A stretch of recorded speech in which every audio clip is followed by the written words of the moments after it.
and founder of Something or Other Publishing, Wade Franson, is the host of Created in the Image of God, a series that examines the role of religion in society, from messianic returns to the emotive responses transmitted through our culture. Wade fearlessly addresses reality claims from all directions, objectively exploring their compatibility with Holy Scripture. Tonight's episode, Crisis of Faith in Times of Crisis, with Philip Strouse. Good evening, everyone. This is your host, Wade Franson. This is Tuesday night, Created in the Image of God at 8 p.m. I come to you from southern Wisconsin, where it is hot and muggy. In case I have a little bit of penne pasta with pesto sauce in my teeth, it's because I was out watching my son play baseball and rushed home to get ready for this exciting show tonight. Our guest is further south, whereas we have hot and muggy because of a lot of rain. He's facing drought in his region. And that's something that matters because of the role that he has with the federal emergency management area. So we've had him on the show before. His name is Philip Strouse, and he has a remarkable book about Joseph. Tonight we'll be talking about, what was that title again that we just saw? Crisis of Faith in Times of Crisis. I'd like to welcome Philip Strouse back to the studio. Good evening, Wade. Well, Philip, we were just talking right before the show as we were doing the tech check about the state of the world. We've talked a little bit about the weather. Your approach in your book and in your work, frankly, is to be a hero, if I dare say, behind the scenes, not a prominent looking to in any way be visible, but to do great work behind the scenes. And your book, Joseph, talks about a number of figures throughout human history and recent American history by the name of Joseph. Joseph, is that correct? Right, that's right. So background on what I do in emergency management and looking at if it's at the federal level or state or local level in the Emergency Operations Center, you have a unique experience there where you see different agencies and different people from all backgrounds come into this operations center when it's needed most. And people are never going to know their name. They're never going to be in front of the camera. But they come to their desk, they come to their workstation, they drop everything. This is not their regular 9-to-5 job. But they come to sit to staff a certain desk or emergency support function, if it's logistics, communications, operations, planning, and they are working across different agencies, different government levels, and working together. They could have had an argument out in the parking lot, but when they come in, everybody works together for a common goal of helping people that are in very serious situations, if it's flooding, if it's a hurricane, if it's tornado. And I think that's the most aspirational and inspirational part of emergency management. So we're gearing up for, you're right, down in Atlanta or the Atlanta metro area and throughout Georgia, we have a high sitting over us. And so it's just 100 degrees and dry, which is a little unusual. Usually we're 80% humidity, but so we're just getting ready for what's forecasted to be a big hurricane season and getting people ready in advance so they're not scrambling when we need them to be in a safe place. Well, in these days, public servants often get a bad rep because of the, dare I say, political turmoil that we're going through in this nation. And, I've heard, we don't get involved in politics on this show at all, but if ever it comes up, some of the people that I know and love will sometimes say a pox on both houses, right? Because they feel like both sides of the current, argumentative contending divide within our country are wrong by virtue of being so argumentative and so contending and so unable to reach agreement and do good for the country. And I think there's some truth to that. A lot of things have come to light in the last few decades. Things that formerly were declared to be conspiracy theories have proven in some ways and in some cases to be true.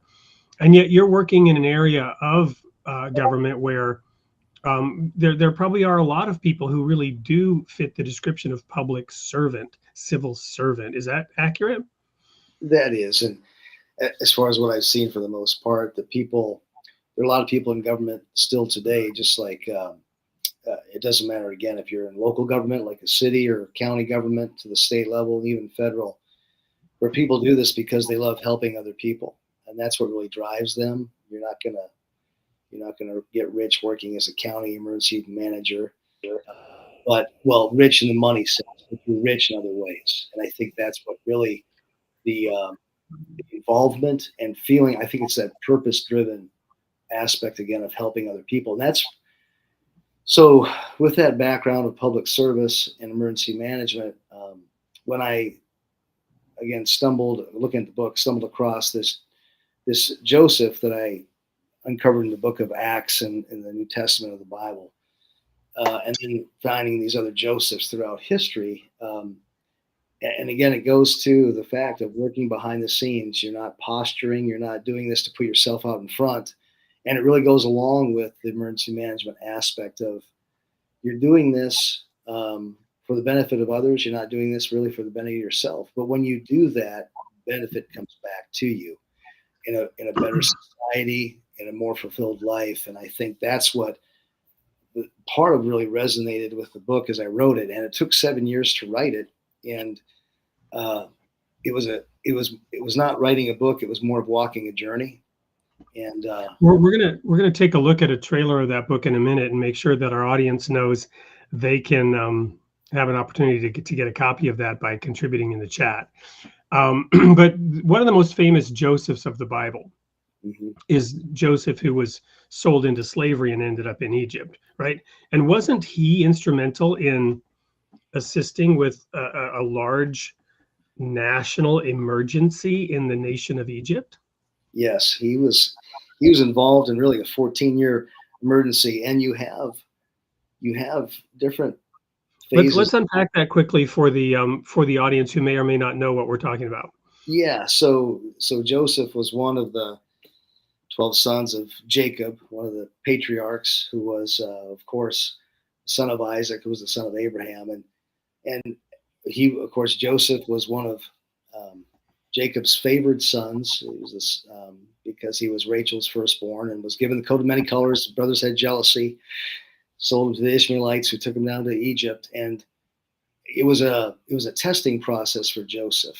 A young man had to grow up and go through things that were not his fault, and so realizing life isn't fair, but God is just, and was prepared. He was in a pit. He was in Potiphar's house. He was then in a prison, but it prepared him to be in Pharaoh's, courtroom or in his throne room. So, and then through that, the emergency you're talking about, referring to, is because Pharaoh had a dream that Joseph interpreted of the fat and the lean cows, and then the same with the corn stalks, and looking at what devoured what. So he knew he had 7 good years to prepare the people in the land of Egypt for 7 bad years. And so it is very much in emergency management. You have preparedness, you have response, you have recovery, mitigation, back to preparedness. And so it's a cycle. And he was able to save the ancient empire of Egypt. And that's how, in doing that, he saved his brothers. Again, going back to, it comes back home where he got to see his father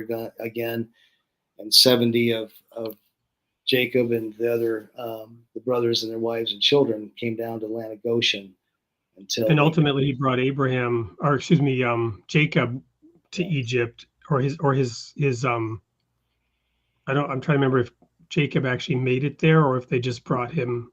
Yeah, Jacob was there because Joseph introduced Pharaoh to his father. That's right. Yeah. So a shout out to our Baha'i friends. We air this also on the Baha'i channel in Clearwater. The founder of the Baha'i faith, Baha'u'llah, was exiled by the Ottoman Empire to the city of Akka, which at that time was part of the Ottoman Empire. This is before it was even called Palestine.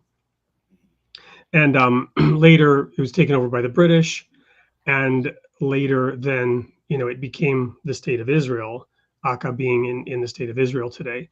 But his son Abdul Baha then lived there in Akka, and there was a similar famine crisis, and Abdul Baha worked with the government authorities and the local people to put together a food storage plan, and he was actually knighted by the British Empire for his work. And I just learned in the last couple of weeks, this is why it's on my mind, that I guess the British armies were coming through and they were out of food. And because he had taken these precautions, they were able to gain nourishment from the food that had been stored up in Akka. And had he not done that, and that's why he was knighted by the British Empire. But you have these hidden figures, and I don't even know if Baha'is necessarily know that story. But you have these almost hidden figures who are working behind the scenes, and that's what he did. That's what Joseph did. And you identified a number of personalities with the name Joseph. Who are some of the other Josephs in your book? Well, it goes to Joseph, the guardian, if you will, of Jesus, Joseph and Mary. And what I found very intriguing in looking at that, right around surrounding Jesus' life, is you had this man named Joseph that was the overseer, the father, if you will, of the natural, or the man in the flesh that would teach Jesus to walk, teach Jesus how to be a carpenter, and was so a very prominent figure in Jesus' early years. And then at Jesus' death, you have a Joseph of Arimathea. So you have bookend Josephs, and just the uniqueness of that. You have other Japheth, really, with Noah as a form of antediluvian Joseph, and what that means in ancient. Wasn't Japheth the one that taught Moses how to set up an administrative structure? Is that right? The captains of tens and hundreds? Oh, I don't know. That's a good question. I'd have to look at that. And it was his father-in-law that was like the prince of meat of. Anyway, go ahead. I'm going to look it up during the commercial break. Okay, all right. But so looking at, and so what I did in all the research, and that's why it took 7 years, is going back to uncovering, and then I'd start writing something, and another Joseph would pop up, and so you chronologically to try to determine how that all fits in. But then you have, of course, Josephus. I don't know if I'm still live here. I got a connection lost, but I'm going to keep You going. are live. Yep. We hear you. Okay. It must be buffering a little bit. But so Josephus, it's Joseph or Yosef. And he is probably the most prominent outside of the Bible, the historian that captured a lot of what took place around the time of the Roman Empire, and then going back to the antiquities of the Jews, and then the Jewish wars, and then there's a mirror example of him in the time of Joseph Warren, when you have this Joseph Plum Martin, who was the Josephus of the 1770 war. So he was like the foot soldier, because you had John Adams and you had the other writers of what we know today, George Washington, etc. But you didn't have anybody at the foot soldier enlisted level to give an account of the war. And this Joseph Plum Martin had a diary, so with all the writings. And so he was like the Josephus with the same name, but in the 1775 through 1783 battles. So all those different things happening. And then the other big Joseph that really, as you and I have talked offline about, what started it was the Joseph in the book of Acts, and where they were looking to who was going to replace Judas as part of the 12, the tight group of 12, and then you had the 70 disciples and the 120. And Joseph was mentioned, but he wasn't picked. And why would you mention somebody that wasn't picked? Usually you would just pick the winner, right? Name the winner and keep the other person from embarrassment, especially for millions of people that are going to read about this. But he was named for a certain reason, and I put that in one of the final chapters of the book. And that's really what piqued my interest. And then And then I found out about Joseph Warren. And the key thing with Joseph, the name, is for some reason, people tend to forget. People forgot about Joseph back in Egypt. Pharaoh forgot him. He was first forgotten by Pharaoh's butler, right? You had the baker and the Yes. butler, Yeah, that's true. and he was forgotten. And then Pharaoh, the later Pharaoh, forgot him. And then looking at Joseph Warren, we American people, in knowing all the patriarchs' names and the founders' names, and nobody knows Joseph, or most people don't know Joseph Warren. So that's why I felt I needed to write the book so we would understand who he was for the founding of the nation. So one more quick question before we go to that video of the book. We spent some time talking about your background on your first appearance in the show, which was many months ago. So just one question on that. What was it? What do you attribute in your background, your earliest memories? Where did this come from? Your interest in these behind the scenes movers and shakers, behind the scenes, not heroes, that unsung heroes. Where does that interest come from in your background? I think as a young boy, I can remember you always look for the outcast, who is not picked on the team, or who is shunned, who is bullied, and seek them out as a friend, And I don't know, my heart's drawn to somebody who's off on the side of the school all alone, and they have just as much worth as the star quarterback, right? Too few people do that. It's amazing that you said you always, well, maybe you always do that, but there are a lot of people who kind of do the opposite. Yeah, I think it's I don't know if it's a blessing or a curse, but I try to be very considerate, and sometimes that's a pet peeve when you see people who are inconsiderate. And Well, you can amen. So, when I was watching my son play baseball, I mentioned right before and rushing here, my son's name is Caleb, who, by the way, I picked because he was the lesser of the good spies, right? Yeah.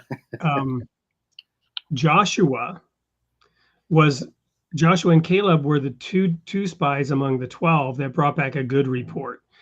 And Joshua was the prominent one. Joshua was the one that was picked to lead Israel after Moses. And I thought a lot about this when I named my son Caleb, because of this same thing, sort of a little bit more in the background.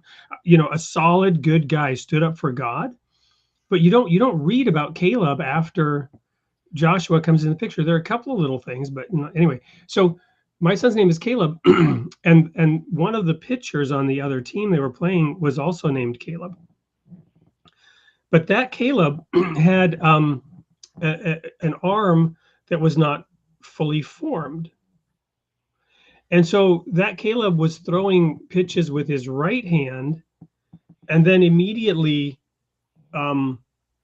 he putting the glove back on his right hand to play the field, and then he would put the glove under his arm and pitch and quickly be back in play. And he was doing very well. And I was like, this is awesome that he has a place on the team. And, it's perfect. He's the pitcher, and he manages to do that with one arm.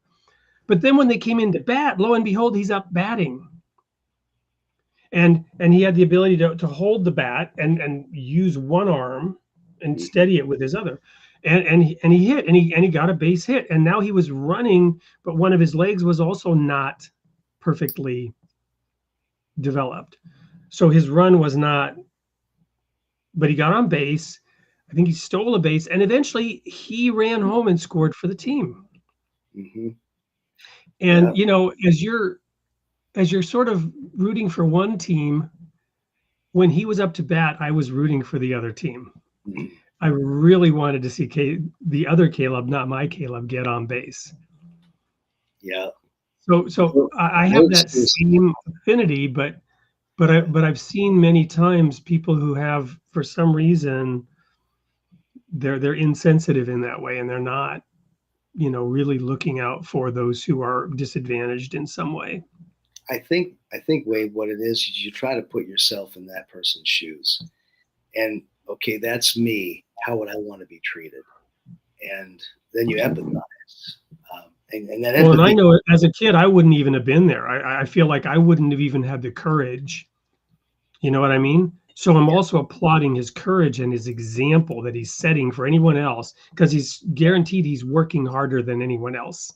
yeah, and inspiring adults, not just the other kids, but adults, right? Yeah, that's very Yep. true. Okay. Well, having said all that, thank you so much for this opening segment. Let's go now to that video of your book, and let's remind the audience that um, engage in the chat as some of you are doing, and we'll be picking one of you to get a copy of Philip's book. What is the title of it exactly? Just Joseph? It's Joseph serve behind the scenes to set the stage. Perfect. Here we go.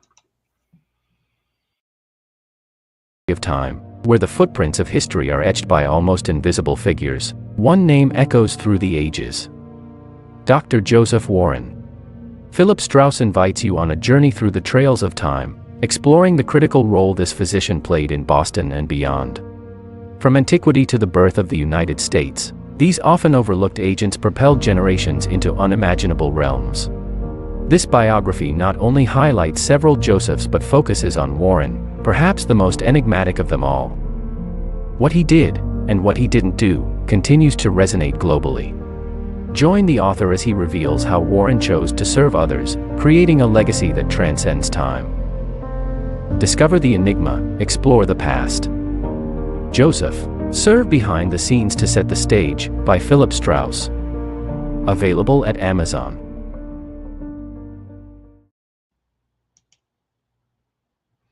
And there's a QR code if anyone has a second device. We don't want you to lose contact with the show and go there, but that's a QR code that will take you direct to Amazon, I believe, where you can buy a copy of that. Or, engage in the chat, and maybe you'll be the lucky recipient of a free copy at the end of the show. Welcome back. This is Creating in the Image of God. I'm your host, Wade Franson. Excuse me, I'm here with Philip Strouse, talking about crisis of faith in times of crisis. So your book is largely history. Let's talk for a moment about the value of history. Many of us may recall from our school days maybe not liking history so much. It often depends on whether or not you had a good history teacher who made that subject interesting, or whether it was just a difficult subject where you had to memorize a lot of dates and didn't really have the context. But share for us a moment why you decided to spend 7 years documenting a historical record. Okay, we've talked about the point of the man, but what about history generally? Investing 7 years of your life to document history. Sure, that's a good question. I've always been interested in history. I think putting in the context of navigation, maybe it's your compass and your map. And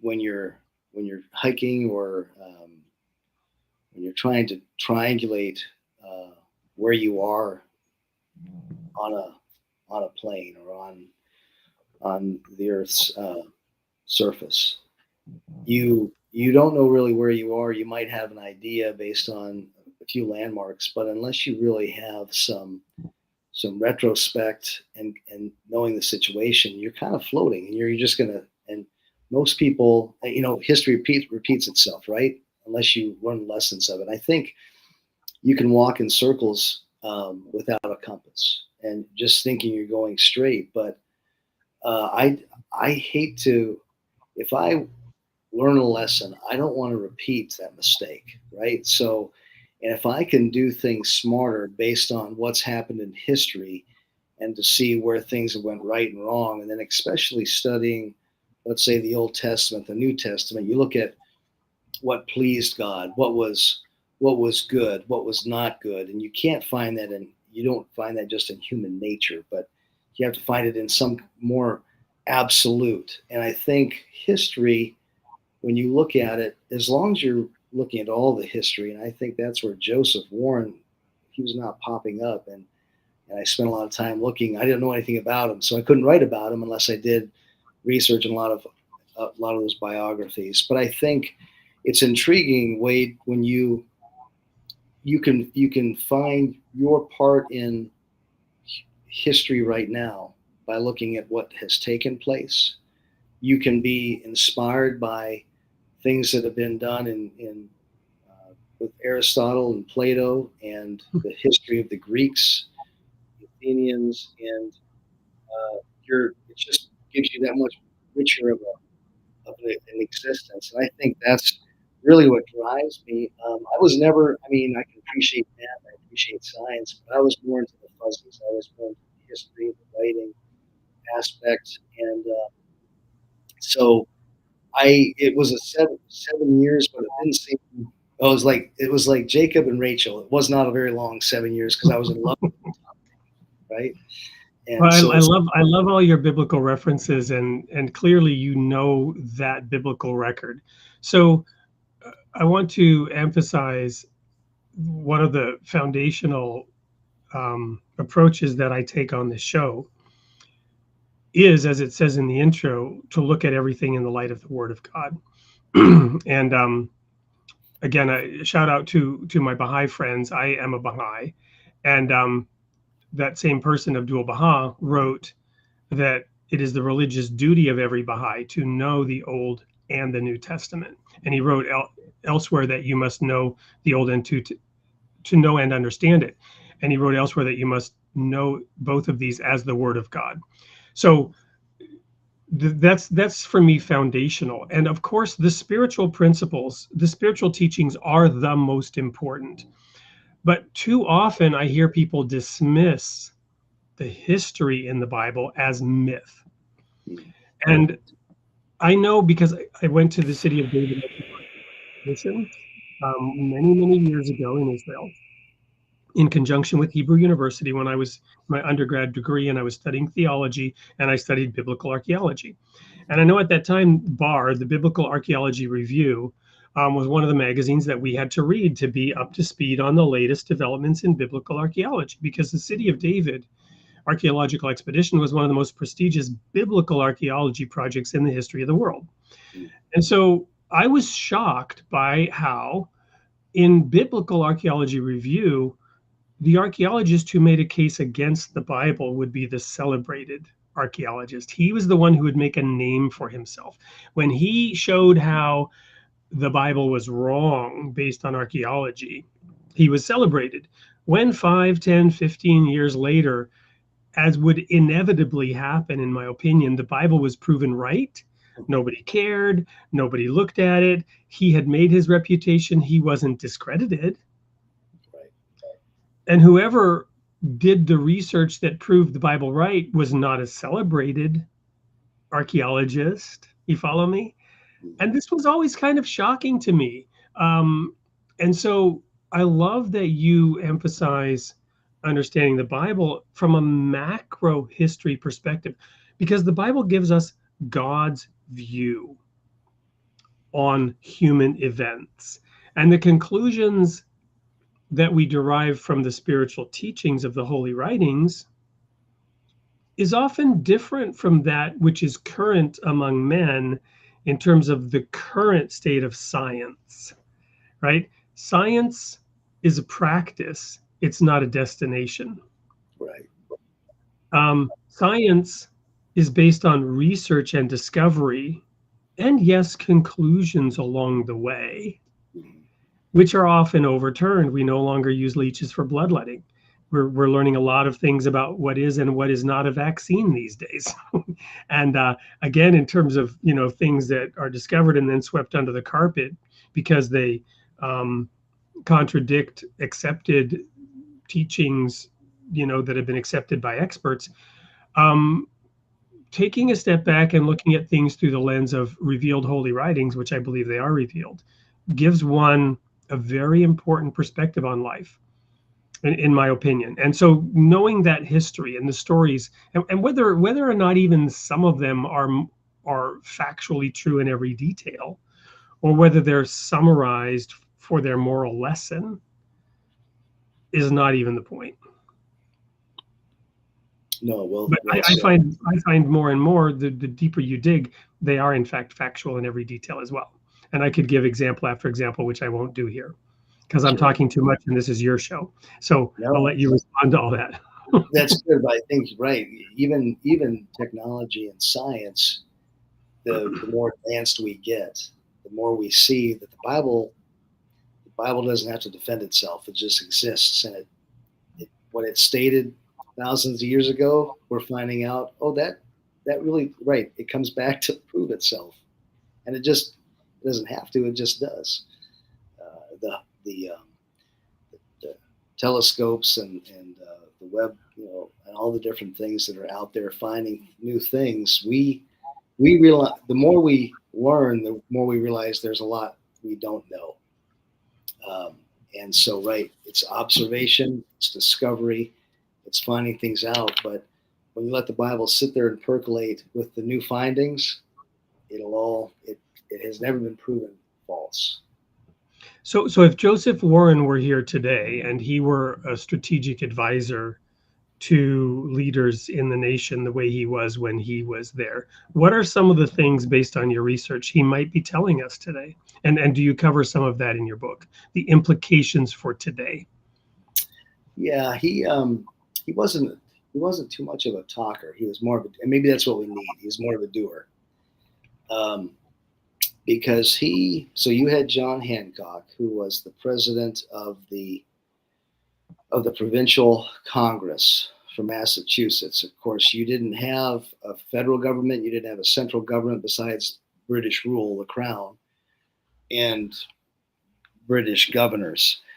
But as they were getting away from that, you had provisional congresses, if you will, that were set up for the colonies. So Massachusetts had one, and then so a big deal was getting a continental congress, and that's why they were trying to get delegates from across the 13 colonies. But I say all that to say that John Hancock was the provisional president of the Massachusetts colony, which Massachusetts was, in Boston, was the epicenter of everything going on in those colonial times. And so now John Hancock was also a delegate to Philadelphia with Samuel Adams and John Adams. And so Joseph Warren was the president pro tem of the provincial Congress. He stayed back to keep things going in Boston and in the surrounding areas in Cambridge and Lexington and Concord and Salem, etc.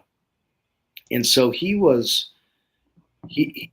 I guess the one thing he would be talking about is they were not opposed to the king per se. They were trying to stay loyal to the king, but they were against Parliament and its mandates and its taxation and these heavy regulations. But they were trying to work things out, and he knew pretty much everybody as a doctor. That was first and foremost what his specialty was, and he served everybody. So the greatest in Boston, the lowest in Boston. He knew Governor Hutchinson, and so knowing these people, he would be the one to relay the message and try to reason with the governor that this is really capricious. It's against the people of Boston, and trying to explain and show reason to the governor, who was trying to follow the king's mandates, but with a very heavy hand. And Joseph saying there's a way to do this to rule, and we're all loyal British subjects until the point got where they just could not deal with the tyranny that was coming into the colonies. So he was one that was trying to make peace. He was always trying to be humble, and that's where if he hadn't been humble, that's the one thing about that I put in the book about him and George Washington. They were different. They could have been kings. They could have taken over and made a new kingdom in North America, but they walked away from the presidency. They walked away from high position and fame because they had servant leader hearts. And so Joseph Warren was one. I think he would, in his conversations, he was one that would be able to speak with confidence. When he spoke, people would listen, but he didn't speak to hear himself speak. And sometimes the men of that day, that's what they were all about. And that's why they get very little done in the Congress sometimes, because they all had a good point, but they would speak but not listen. And he was the other way around.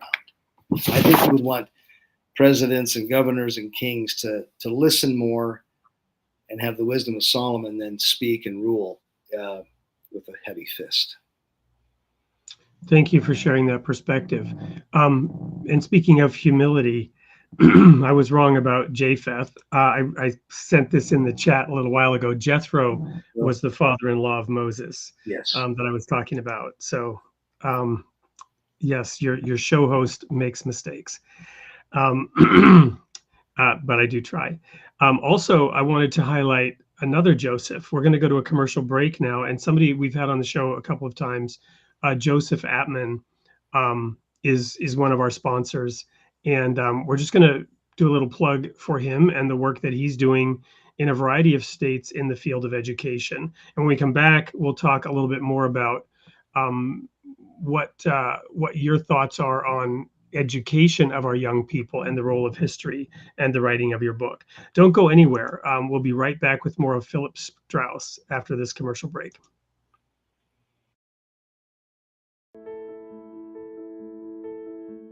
Middle Tree got started by a group of educators who wanted to see education done in a different way.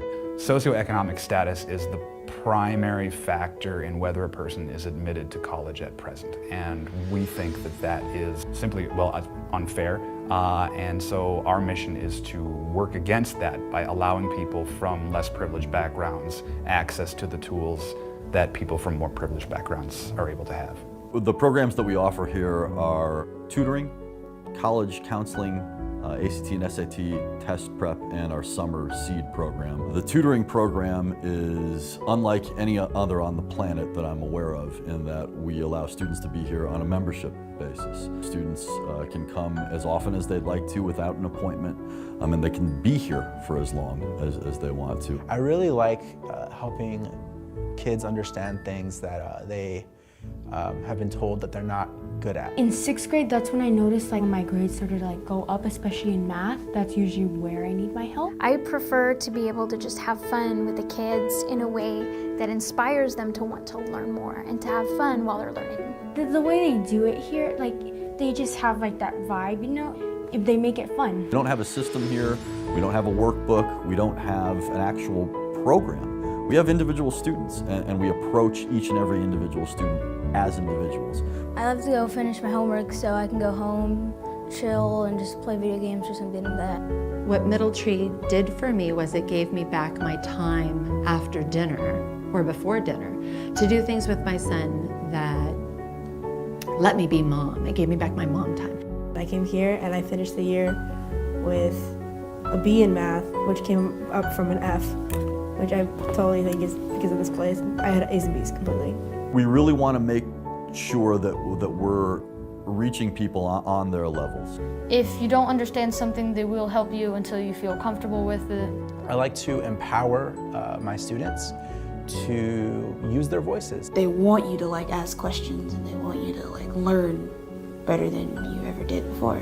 Really, all we really want are for our kids to be healthy and happy. And I think Middle Tree embraces each kid being their best self, being their individualized self.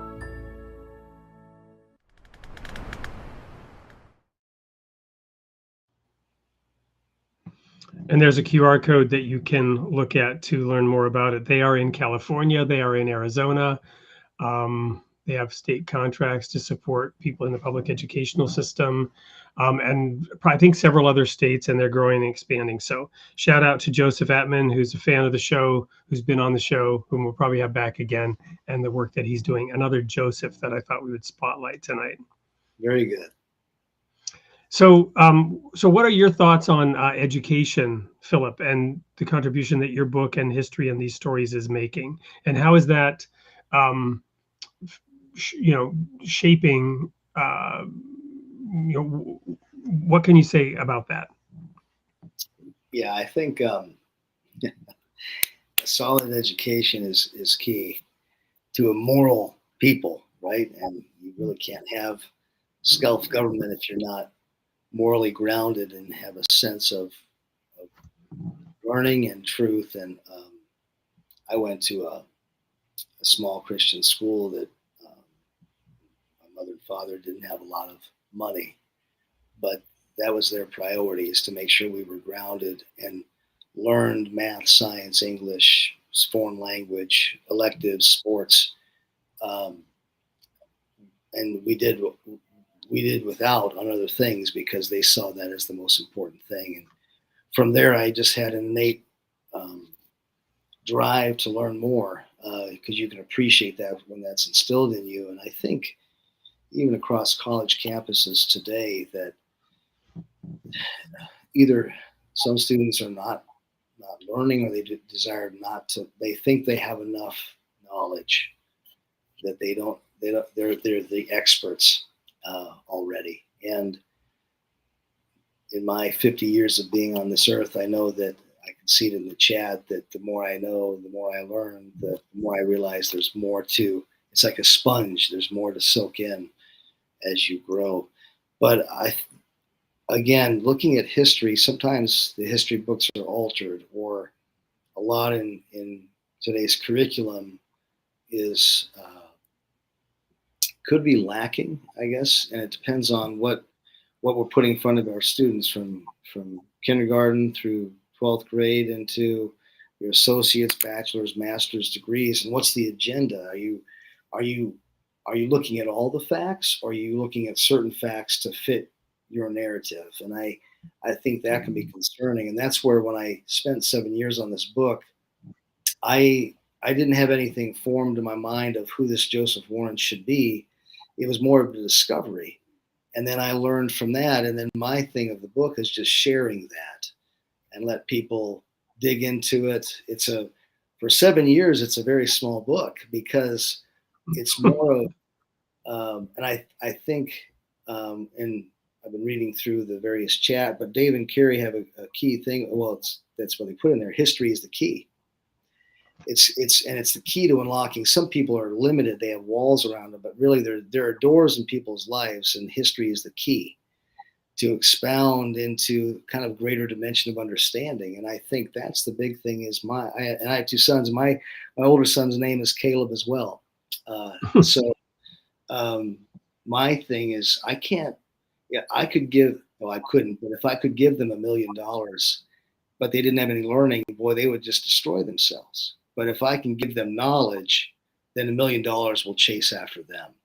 And I think that's where the richness of, and it's not money. It's not money. It's knowing that to be resourced, and again, to have that knowledge, that learning, that understanding, so that if they are blessed and have the resources, that they know how to use that for the good of other people and are not self-centered. And I think that's where learning, again, expands. It gives you that 20/20 vision, but it also gives that peripheral vision where you're seeing that there's more of a world than just yourself. Yeah, we've been sharing a couple of the comments. Thank you for those in the audience who are participating. This one here implying that give a man a fish and he'll eat for a day, right? M2 Bradley says, I'll take the fishing pole. Right. Yeah, and it's the bait, right? And I think a sharp mind, you have the bait, you're able to catch a lot more fish when you're able to converse with a lot of different people, and you're able to listen. I think the active listening piece is part of education that it's a lost art in a lot of ways. Well, and his history gives you perspective, right? And if you don't have perspective, you're very narrow-minded, and I like to use, you referenced Plato earlier, and Plato's cave is a famous analogy. I like to refer to living inside the onion, right? Because if you're inside the onion, there are all these layers. Mm-hmm. If you peel back the layers of an onion, in the end, there's nothing inside, but we're actually in that onion. And we have all these layers of conception and ideology and thought. We don't even know where they came from. I remember when I was a college student, and I'd lived in multiple countries. I lived in Sweden, Canada, and the United States by the time I was in college. And I spoke Swedish and English, and I was studying French. So I was broader in my perspective than many Americans. But when I took a class in psychology, and I had a very good professor, and he just began to say, here are the different schools of psychological thought as they have unfolded. And he got into some popular psychology in the United States in particular. And I came to recognize these psychological theories as layers of that onion.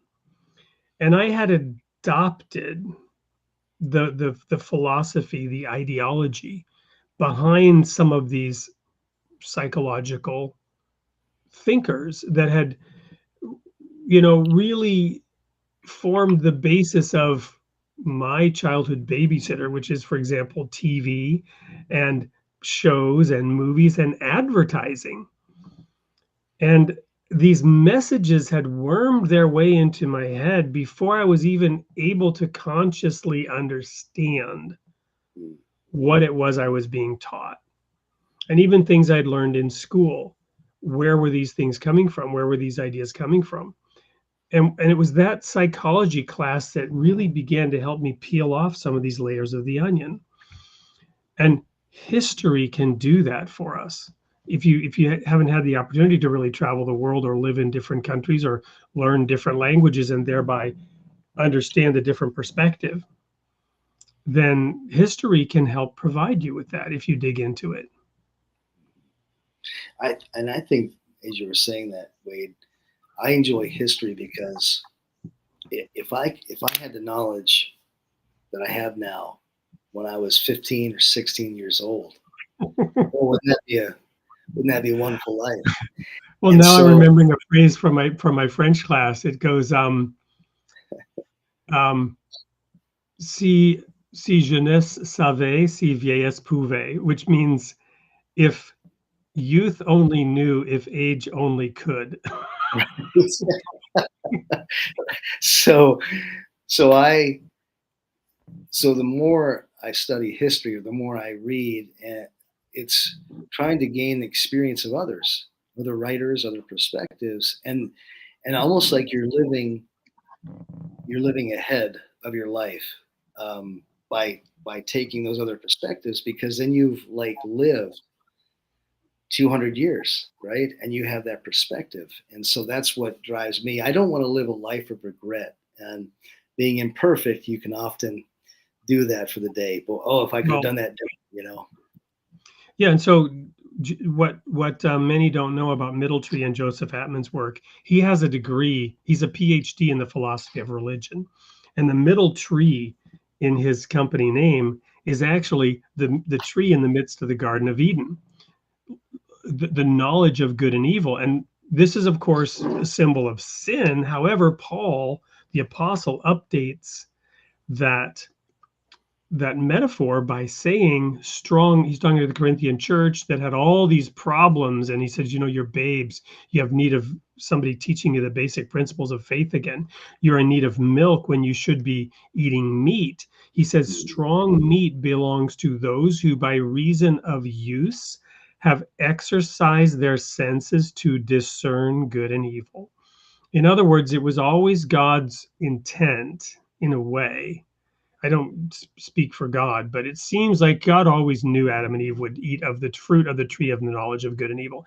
It was really the only way. The school of hard knocks was the only way we were really ever going to learn. However, you don't have to keep making the mistakes. So I say, look, if you can't, this is a saying that I came up with years ago. If you can't be a good example, perhaps you can serve as a horrifying warning, right? So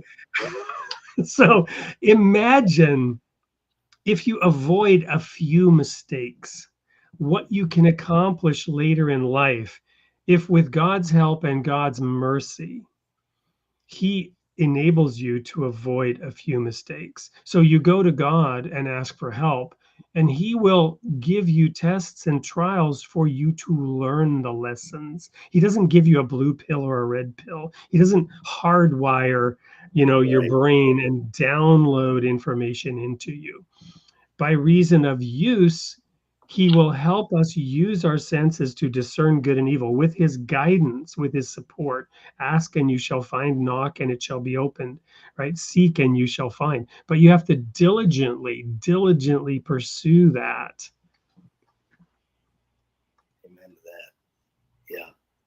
And it's a journey, right? And if if everything was perfect and you know how the day was going to go, well, how boring would that be, right? And it's that reliance on God, not a reliance on Phil or reliance on Wade, but that mercy and that grace, that empowerment every day. And so that's, again, it goes to the Joseph aspect of looking at these ancient Josephs and seeing what they went through. We have, so Joseph, going back to Egypt, or think of Job back when these scriptures were not existent. They had to live it. Boy, and they didn't have the book of Job in front of them. They Understanding couldn't. behind Job couldn't refer back to Job and say, "Oh, this is like what Job went through." right? He didn't know what was going on in the atmosphere. And poor guy, he's losing this, losing that, and wow. So I take that and looking at these Josephs in the past, going, wow, they lived it, and now I can, by their example, I can see kind of the roadmap. I know to walk here. I know these steps are solid. Over here, it might be a little shaky. So, and I think just like Enoch, it says he really walked with God when he had children, and so I have children, and so it. And what God said about Abraham, I know you will teach your children. Yeah, right. Yeah. So it's not just about Phil, and not just about those around me, but boy, I got two boys that are, if you're driving a semi tractor trailer, you take wide turns because that trailer, those wheels behind, they kind of cut corners. And so it's learning how to make sure you're really doing that turn and you're going down the right road because those wheels behind you, they're following, but you got to make, it's and you want to learn that with something smaller than a semi trailer. You want to learn that principle with some smaller vehicle before you get on the road with the semi. Yeah, you're right. So that's again, that's I think where and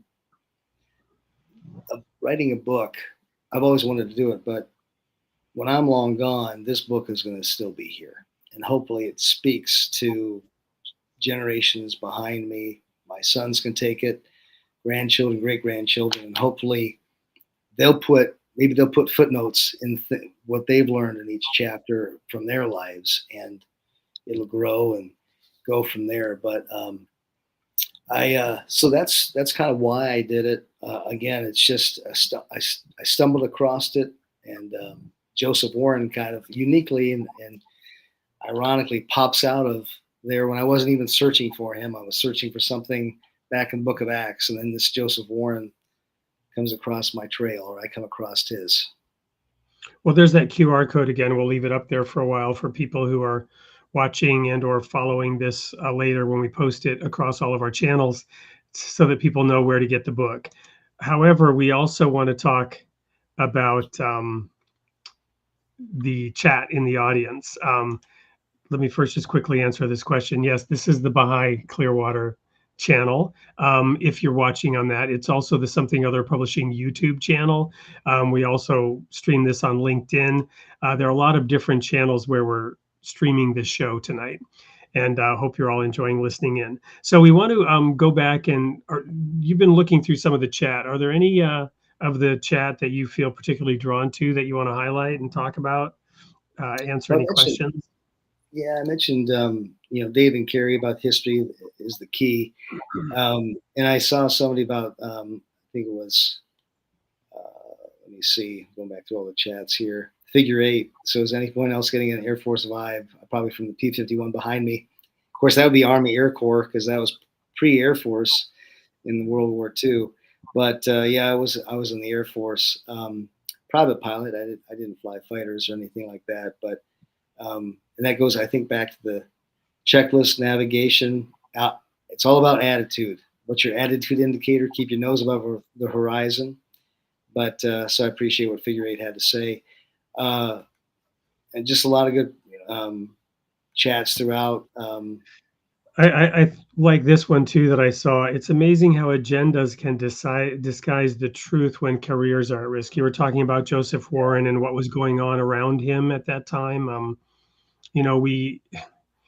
It's funny how even those who are progressive can become very conservative when they're position is threatened, right? And they're now trying to hold on to what they have. And they can, you know, a lot of virtue signaling about how they're really doing this for others, but the proof is in the pudding, and what you do is more important than what you say, right? I've said so many times when it comes to religion, I really don't care what you profess. You know, it's what I believe it was James who said, you know, show me your faith without works, and I will show you my faith by my works. Or there's a Baha'i quote, let deeds, not words, be your adorning. Or what was it? St. Francis of Assisi, preach the gospel and, if necessary, use words. I love that. I love that. I had not heard that. Another one that I like is Jesus said, you are the light of the world, not the loudspeaker. Right. Be seen and not heard, and it'll resonate. Yeah. Right. The best sermon is a sterling example. That was a quote by one of my mentors when I was in college. So any particular person that you'd like to award that book to? I'm going back to David Carey. That really caught my eye about history is the key to moving forward. Right, because again, like I said, people will walk in circles without a good map, without a good triangulation, and understanding where we've been and where we're going and where we are in the context of history it's key. And so that phrase is perfect tonight. David Carey. History is the key to moving forward, and almost every industry does rely on it. You do a lot of analytics. You do a lot of KPIs, key performance indicators. What are we trending? You always look at charts, right? Everybody looks at history and they don't even know it. Bar graphs, you know, you look at the Dow Industrial, you're looking at what took place if you're investing. So even in the financial realm, you know, people are students of history.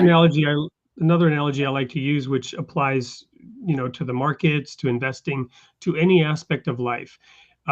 History data can be like the froth at the edge of the ocean where the waves are crashing, and you know the part that finally reaches you on the shore, there's froth, right?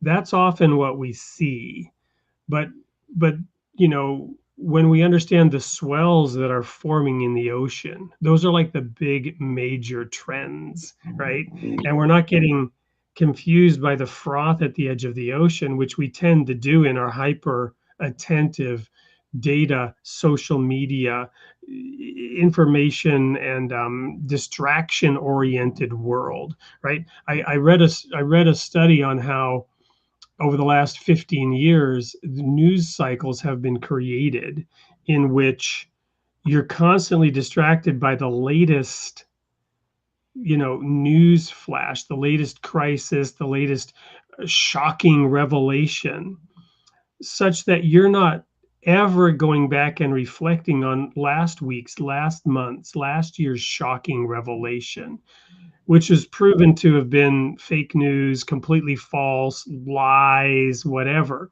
But nobody ever reflects on it because there's a new wave of shocking distraction hitting you every 10 seconds. So there's no continuity to understand how we're being manipulated. Well, through all kinds of things, and it doesn't even have to be evil. It can just be the fact that that's what sells, and so there's money behind it, and the news media are therefore not in the business of actually informing you, but keeping you distracted so that you're tuning in and they're earning money off the advertising. Yeah, I was going to say that studying history provides the context, and context is what we need as a society these days. So we're not to and fro, we're not tossed. Well, we're gonna go just a little bit over time tonight, if that's okay with you, Philip. I want to air one more ad because we unfortunately don't have a video of next week's guest. We typically like to show that. I'm not sure what happened, but we'll be talking about who's going to be on next week in a minute. But we have a program here in Wisconsin at the property that we have here And the Royal Falcon Foundation is a 501c3 that sponsors programs on this property. So I'm going to do a little spot ad for the Royal Falcon Foundation. We have a program coming up end of July for young people. It's an experiential learning camp, which also has that principle of discerning good and evil through use of your senses, exercising your senses to discern good and evil. Right after this very short ad, we'll be right back with a little sneak peek, if you will, into next week's show. Don't go anywhere. Oh, actually, this wasn't loaded into the studio, so I actually have to present. Give me 1 minute. Here we go.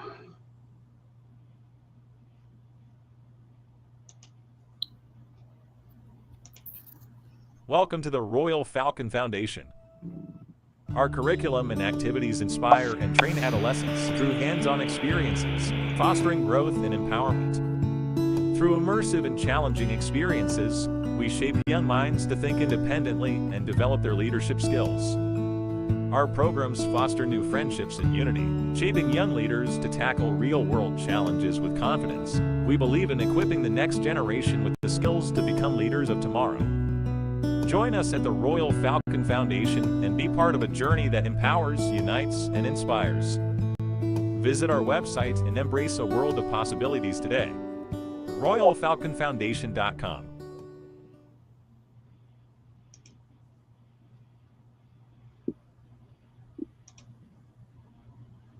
There we go. So let's just show. Oh, I don't have a QR code, but you can go to the RoyalFalconFoundation.com website to learn more, watch videos about the programs, and also, if you so choose, to donate to the mission of that a nonprofit 501c3. So, Philip, thank you so much. I mean, we'll probably want to have you back again to talk more. We didn't really get into crisis of faith and how perhaps faith could help. What can you tell us in wrapping up your part of the show about the faith of Joseph Warren? Is much known about his personal beliefs and his the devotional character of his life? No, nothing really in particular there. Of course, they would all go to the South Meeting House, or you had the Old North Church, and it was, of course, a Puritan type of environment there, but you had the deists and others. But I think the way it goes back to the way he lived and how he treated others, and his love for others showed that example of kind of what his beliefs were. But that's an interesting thing to delve into, what he might have truly believed. But I think, again, having history and having that truth, it eradicates, it fills the vacuum. That's where we get a crisis of faith and crisis in America, is people are grounded in truth and are grounded in the research or knowing what our history is and what it has been and why America has been blessed. And I think that's where a lot of true study and introspection needs to take place. And I saw Linda Lindsay's, thank you for writing the book. Well, it was my pleasure. You're certainly welcome. It's been a blessing for me to write it, just to grow from that. Every keystroke I think I've learned as I spent the 7 years doing that. But yeah, crisis of faith. Brian is endorsing that. Yes, we should have you back. Very good. Well, I'll send you a $20 bill whenever I get your address, Brian. Yeah. So the fact that we don't know much about Joseph Warren's personal beliefs also speaks to his humility and the founding of this nation. There's a lot of effort to, frankly, discredit and even, in my opinion, destroy this nation, based on characterizing it as having been born in sin, and not just any sin, but an unpardonable sin, a stain that can never be washed off, and that we will have for as long as we exist. Yeah. And I just don't believe that narrative. Yes, this nation was as imperfect as any nation and as any human being. But the goals and the aspirations of this nation and its founders have shown themselves to have been worthy. based on the accomplishments, based on the transformation, based on the growth and the change that has happened. And yes, you can still point to legacy issues and concerns. But the fact is that they are legacy issues and concerns for the exact reason that we as a people have always striven to become better than we were. Right. And the fact that this nation was founded on freedom of religion and on certain key principles, again, we don't know, it sounds like, necessarily what Joseph Warren believed, because that was not his point or purpose to get everyone else to believe as he believed. Mm-hmm. I'll say this: back then, he was a physician, and he went to Harvard. Back when Harvard, of course, was created for the sake of putting people in the clergy. It was a lot of colleges were Christian back then, but he would dig up corpses because he was a scientist and wanting to know the decomposition. Well, that was very anti. Puritan back then. He wouldn't do that. So he was very much into the study and cutting edge type things. Joseph is an enigma within the enigma. And so that's maybe book number 2. Wonderful. Keep us posted on that. And we will definitely have you back when you write that book, or more likely before you write that book. So thank you very much for being with us, Philip. It's been an absolute pleasure, and I can tell from the audience comments that many others have enjoyed it as well. I just want to take a moment then to talk about next week's show.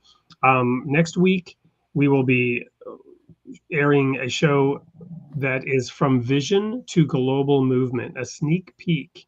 Well, that was the sneak peek. Together with his wife, Lynn, Paul Clayton Gibbs pioneered the PAYS movement, a nonprofit organization that has grown from one pioneering team in Manchester, England in 1992 to becoming a global enterprise with teams in over 20 nations on 6 continents.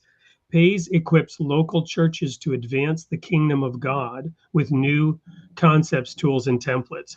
And as our guests know, this show is called Created in the Image of God, the Role of Religion in Society. And what's unique about the PAYS movement is that Paul Gibbs works within public school systems, even in nations of Europe where, and I lived in Europe for 15 years in multiple different countries. Religion has, in some ways less place in some of those nations even than in America. And whereas I've said before, whereas this nation was founded on freedom of religion, many today believe that it should be freedom from religion, and religion has been pushed into the margins of society and pushed out of society. So we're going to be learning how Paul Gibbs has found a way to work in God's name and in the name of faith and religion, even within a societal context where that might otherwise be challenging. So it's going to be fascinating to have Paul on the show next week. Same time, same place, 8 p.m. Central every week. Tell your friends, share, like, subscribe, do that thing. And we'll continue to put together this great program with these great guests like Philip Strouse. So Philip, what parting words of wisdom or instruction or levity would you like to share with us, or inspiration would you like to share with the audience before we say goodbye to you for tonight? Sure. Well, at the end of chapter 4, I talk about the cycle of democracy and the 250 years that they've noticed over the past 4,000 years of empires, that they rise and fall. And interestingly enough, we're going to be celebrating the 250th year next April of the Battle of Bunker Hill, in June, and then Lexington and Concord from April to June. So interestingly enough, we're seeing that pattern happen, and it's further explained in the book. But 250 years next April the 19th, and if you're in Massachusetts, that's going to be quite the happening place for that big anniversary. Wonderful. Are you going to be up there for any of those events? I sure hope so. Wonderful. Well, if they can let you go from managing the crises down in your region, your neck of the woods. Philip, thank you for taking time from your busy schedule to be with us tonight. And may God be with you, and may God be with all of our fans, all of our viewers. And we hope to see you all back here next week.